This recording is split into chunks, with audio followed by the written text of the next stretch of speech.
90 OFW ligtas sa sunog sa Hong Kong at tulong at koordinasyon tuloy-tuloy ayon sa DMW at OWA. Ang detalye ng balita mula kay Cherry Light.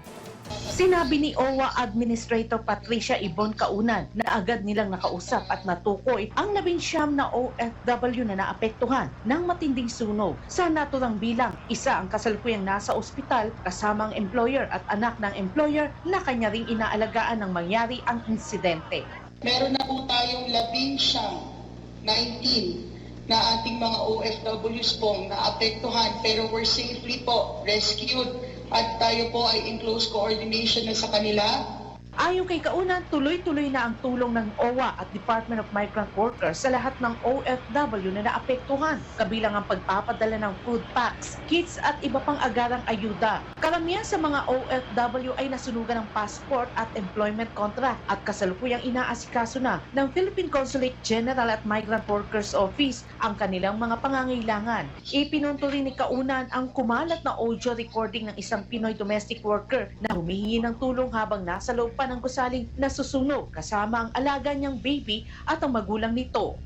Masaya po kami ibalita na siya po ay na-rescue kasama ng kanyang inaalagaan na baby at yung kanyang employer na babae. But currently po nasa ospital and our DMW OWA team po ay on the way na po para bisitahin siya at alamin kung ano po ang kanyang kalagayan at kung ano pong kailangang tulong na ibibigay ng ating pong department at ang ating OWA.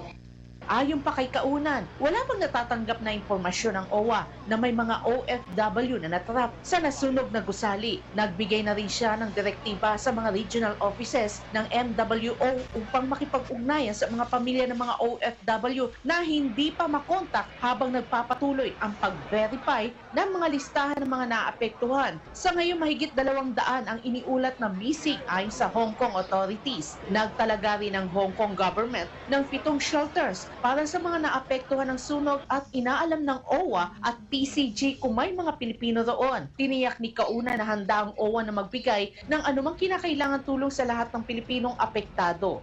We stand ready as always, both DMW and OWA to give the assistance that we need at nandyan din po, of course, the DFA and PCG. Base sa tala ng OWA at DMW, humigit kumulang 80 Pilipino ang nakatira sa residential complex na nasunog. Sa panig naman ni DMW Secretary Hans Leo Kakdak, sinabi niyang ayaw nilang magdulot ng pangamba sa mga pamilya habang nagpapatuloy ang validation.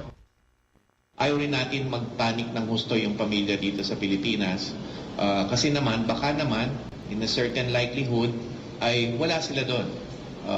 Baka nasa ibang lugar sila o what have you. So kasi ang nangyari 2:51 PM nangyari, middle of the day, no? So we really need to be sure whether they were physically within the building, the towers that were in flames. So yan ang inaalam din natin ngayon.